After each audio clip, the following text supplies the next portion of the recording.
पवन मुक्तासन दोन पद्धतीने करू शकता, एक एका पायाने आणि दुसरं म्हणजे दोन्ही पायाने. एका पायाने करते वेळेस अशा पद्धतीने ठेवायचे आणि दोन्ही पायाने करते वेळेस सुद्धा अशाच पद्धतीने आपल्याला झोपायचं.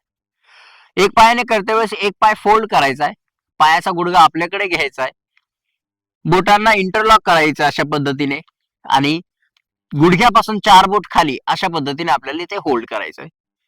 मोजून मापून नाही केलं तरी चालेल, फक्त एक अंदाज.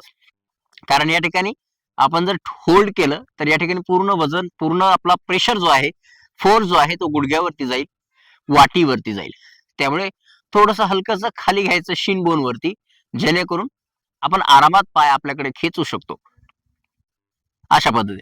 जर शक्य असेल तर आपली हनवटी जी आहे आपल्या गुडघ्याकडे घेण्याचा प्रयत्न करायचा आहे आणि होल्ड करायचा आहे. श्वास घेत राहायचा, श्वास सोडत राहायचा,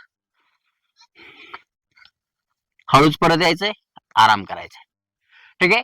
अशाच पद्धतीने आपल्याला दोन्ही पायांसोबत सुद्धा करता येईल. पाय फोल्ड करायचे, तुम्ही या ठिकाणी पाय अशा पद्धतीने फोल्ड करून सुद्धा घेऊ शकता किंवा पाय वरती घ्यायचे, फोल्ड करायचे, इंटरलॉक करायचे आणि प्रेस करायचं नीजला आणि आपली हनवटी या ठिकाणी गुडघ्यांकडे घ्यायचे.